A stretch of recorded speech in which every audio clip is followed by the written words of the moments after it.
It all began with a strange signal picked up by Alan, a young amateur astronomer obsessed with scanning the night skies.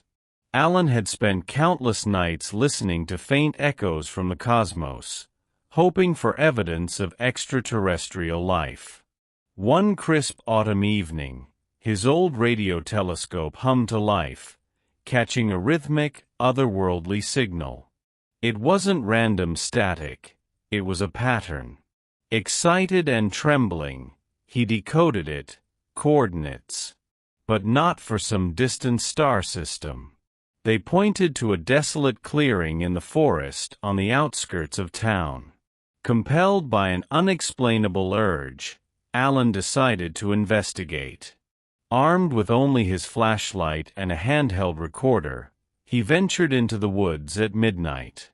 The forest was eerily silent, as if every living creature had fled.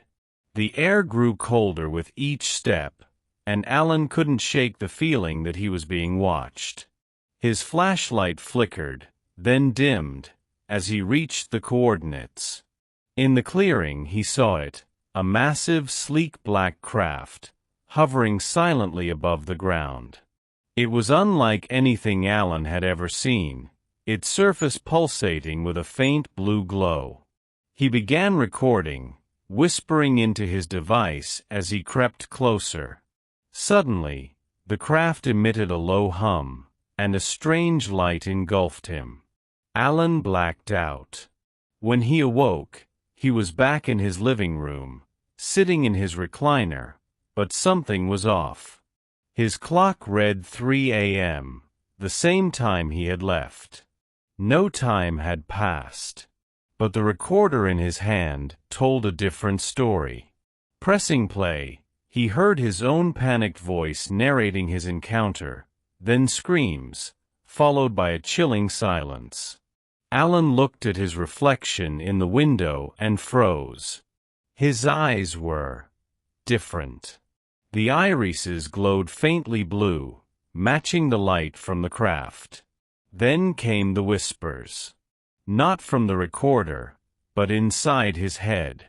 They spoke of worlds beyond comprehension, of experiments and knowledge far too vast for human understanding.